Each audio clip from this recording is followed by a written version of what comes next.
Le Christ, alors, apparaît de nouveau à la vue de ses ennemis. Satan est présent, entourant la ville avec son armée.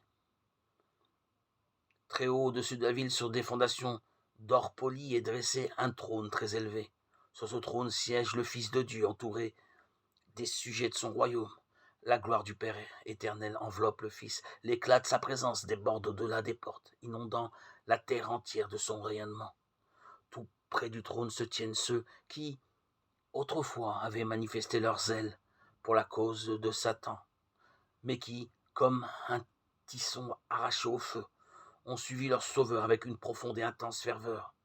Auprès d'eux se trouvent ceux qui se sont formés un caractère chrétien au milieu des erreurs et de l'incrédulité, ceux qui ont honoré la loi de Dieu lorsque le monde les l'a déclarée abolie, et les millions de ceux qui, à travers tous les siècles, ont subi le martyre pour leur foi.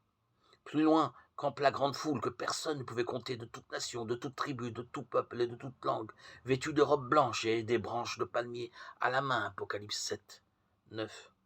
Pour eux, le combat est terminé. Ils ont remporté la victoire. La branche de palmier qu'ils tiennent à la main est un symbole de leur triomphe, et leur robe blanche un emblème de la justice immaculée du Christ, qui est maintenant la leur. Dans toute cette foule, personne n'attribue le salut à lui-même, comme s'il avait obtenu la victoire par sa propre bonté. Pas un mot sur ce qu'ils ont pu faire ou endurer, mais le sujet de chaque cantique, le mot d'ordre de chaque hymne, et le salut est à notre Dieu et à l'agneau.